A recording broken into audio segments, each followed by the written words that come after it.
discuss the various causes that led to the Great Revolt of 1857, in this lesson we shall now begin discussing the course of the Revolt of 1857. We will take into account how the Revolt of 1857 broke out and what shape it took over the years. So let us now begin this discussion on the course of the Revolt of 1857. In our previous lesson, we mentioned how important a role the sepoys played in the Revolt of 1857, because we have learnt about how the cartridges of the Enfield rifle was one of the most important reasons that led to the outbreak of this revolt. So the Indian sepoys who were fighting in the British Indian Army were filled with resentment and anger against the British Indian officials, which is why they now started breaking out in uprisings and rebellions, and this picture here suggests the same. Here you can see how many sepoys are discussing the course of action that they would take. So the sepoys planned the course of the uprising, and it were the sepoys who actually broke out the Great Revolt of 1857. So let us now learn about how this revolt broke out, the roles played by the sepoy, and how over time this small rebellion actually took the shape of a great mutiny. The revolt of 1857 broke out on March 29, 1857 at a place called Barrackpur, that was in Bengal. Now what happened here? A man called Mangal Pandey of the 34th Native Infantry Regiment attacked the European adjutant. What happened after this? Mangal Pandey was soon convicted. Mangal Pandey was imprisoned, and Mangal Pandey even tried to escape. He even tried to kill himself, but he was not able to do so. Unfortunately, after being imprisoned, Mangal Pandey was hanged to death, as you can see here. But Mangal Pandey was revered as a martyr. And then the revolt broke out at Meerut in 1857. And here in Meerut as well, the sepoys gathered and organized themselves. They broke out in rebellion against the British Indian officials, and soon the revolt now started spreading to different parts of the country, as you can see here.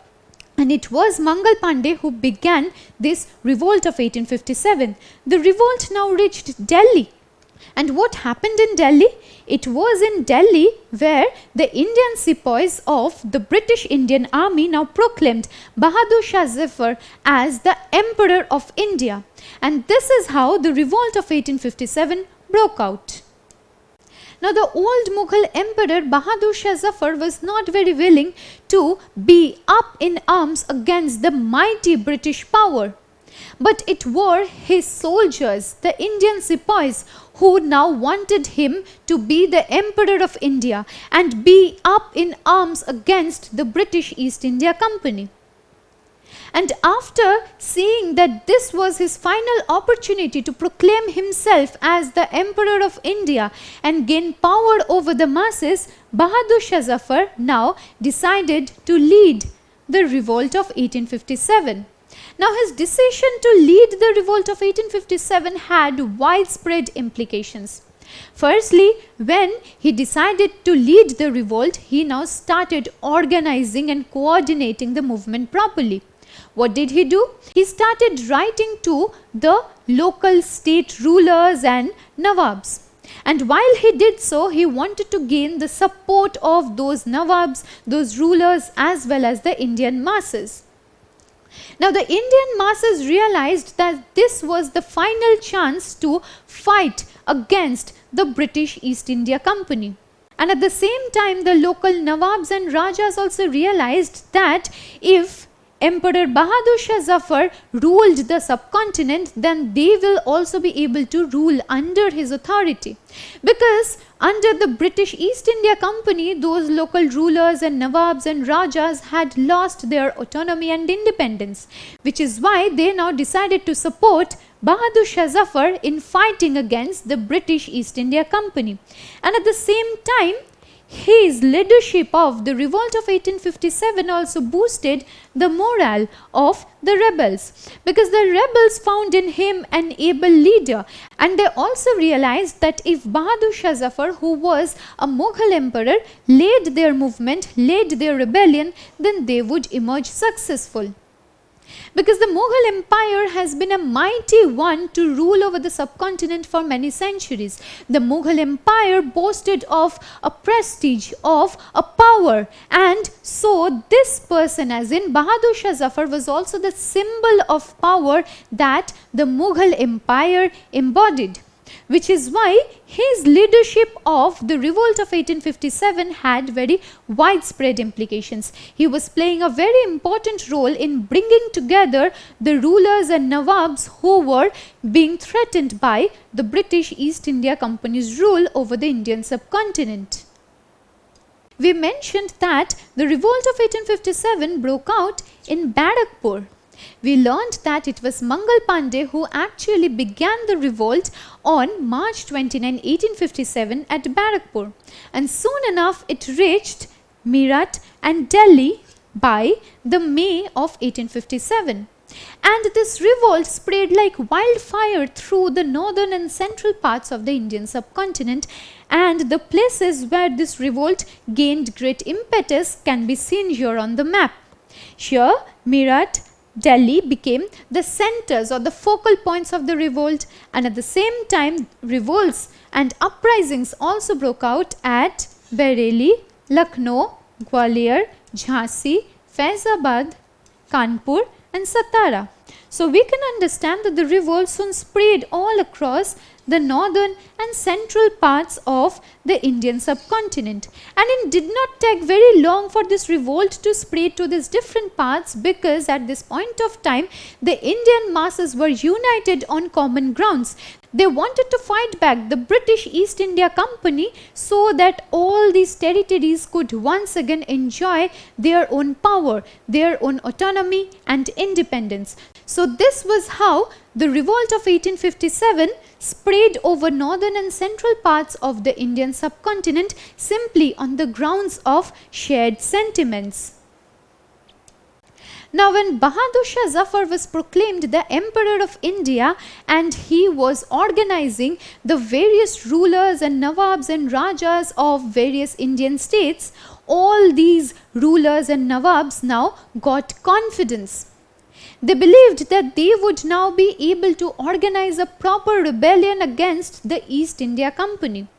And soon enough, Nana Sahib led the rebels in Kanpur. We learnt that Nana Sahib was the adopted son of Bajirao II.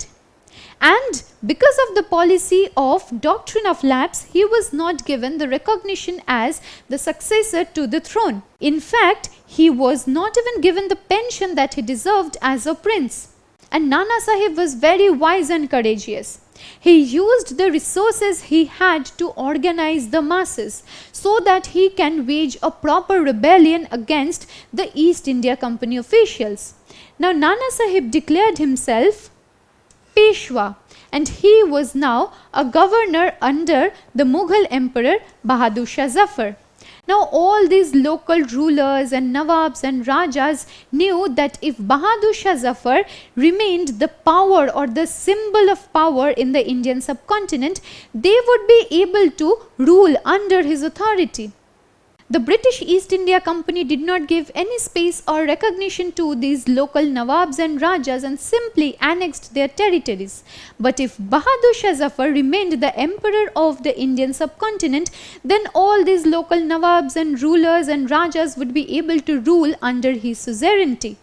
And likewise, Nana Sahib, after declaring himself a Peshwa and a governor, he knew that he could now rule under the Mughal Emperor Bahadur Shah Zafar, and he led the rebels in Kanpur. Similarly, Begum Hazrat Mahal led the revolt in Lucknow, which was the capital of Awadh. Now, previously we have learnt about the Nawab of Awadh, that was Wajid Ali Shah, and simply on the pretext of misgovernance, Wajid Ali Shah was deported to Bengal, he was not allowed to rule by the British East India Company. And his wife Begum Hazrat Mahal was very angered and discontented with what was done to her husband, and so she wanted to exact a revenge against those people who had deported her husband, which is why she now led the revolt in Lucknow, which was the capital of Awadh.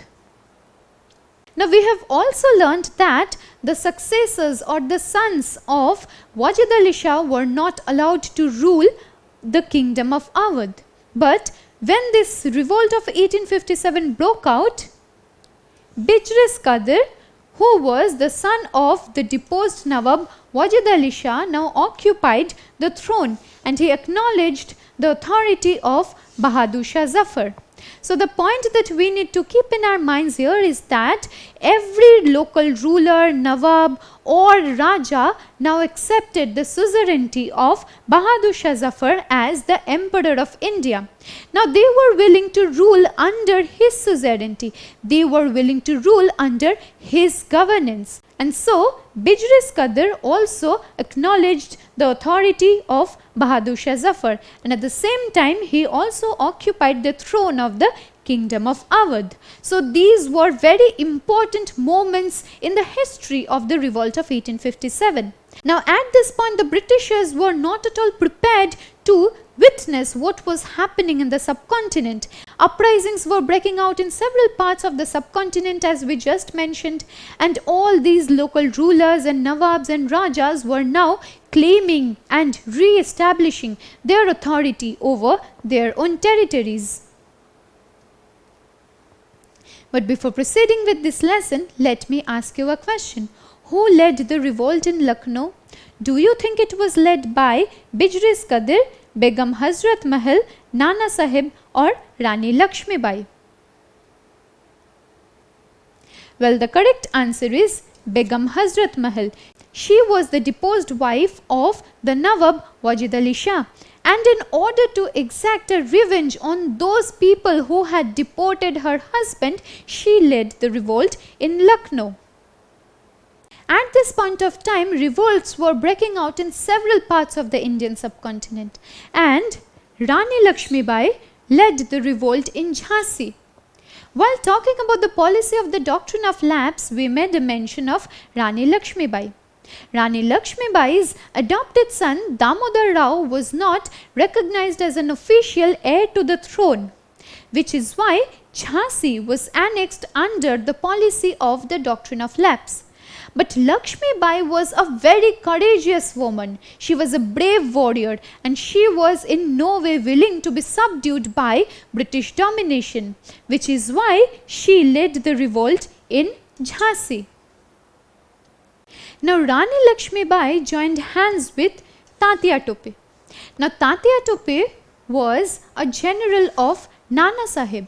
We learned that Nana Sahib led the revolt in Kanpur, and his general Tatia Tope was now working with Rani Lakshmi Bai, and together they were very valiant and courageous, and they fought very bravely against the British East India Company officials, and jointly they fought many successful battles against the British. They were fighting at Gwalior. So here Rani Lakshmi Bai and Tatia Tope were fighting against the British East India Company officials.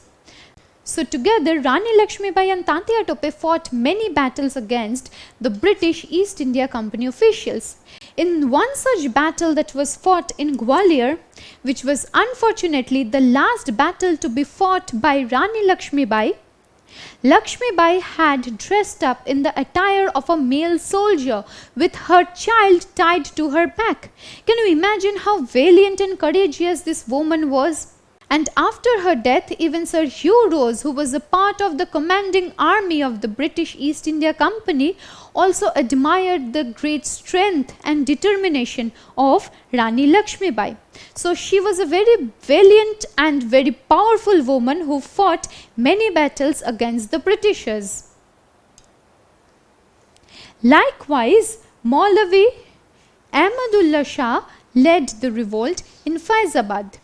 So here is Faizabad, and he led the revolt in Faizabad. In fact, Maulvi Ahmadullah Shah prophesied that they were going to be successful against the East India Company officials. Now, he was a very popular figure in this region, which is why his involvement and his leadership in the battle gave great impetus to the revolt of 1857. And it was Khan Bahadur Khan who led the revolt in Bareilly. An old Zamindar, Kunwar Singh, led the rebels in Bihar. So all these spots became the focal points of the revolt of 1857. And these revolts were being led by very courageous and powerful Indian leaders. And their involvement in the rebellion was a strong blow to the East India Company officials, who were completely unprepared for the attack that was coming their way. And with this, a mutiny became a popular rebellion. So it began with a soldiers' mutiny at Barakpur, and over time it reached several parts of the Indian subcontinent to take the shape of a popular rebellion.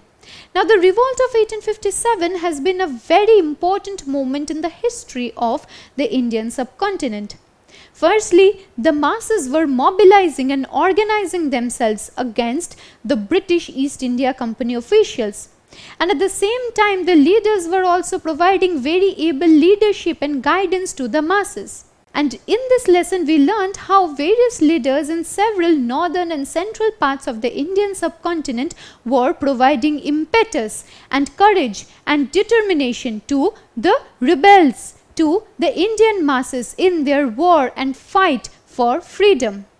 In a subsequent lesson, we will also be tracing the course that this rebellion took over time and what happened following the revolt of 1857. Don't forget to subscribe to our channel and hit the bell icon. You can also register for free at DeltaStep.com or download the DeltaStep app to learn one-to-one with our amazing teachers, or to get access to all our 5,000 plus amazing videos as per your school syllabus. Master each topic with our adaptive practice technology. Get million plus questions with step-by-step solutions and unlimited mock tests. Get all your doubts resolved instantly. Learn via games and win amazing prizes like PlayStations and iPads. So at DeltaStep, learning is not just fun and easy, it's rewarding too. So register for free now.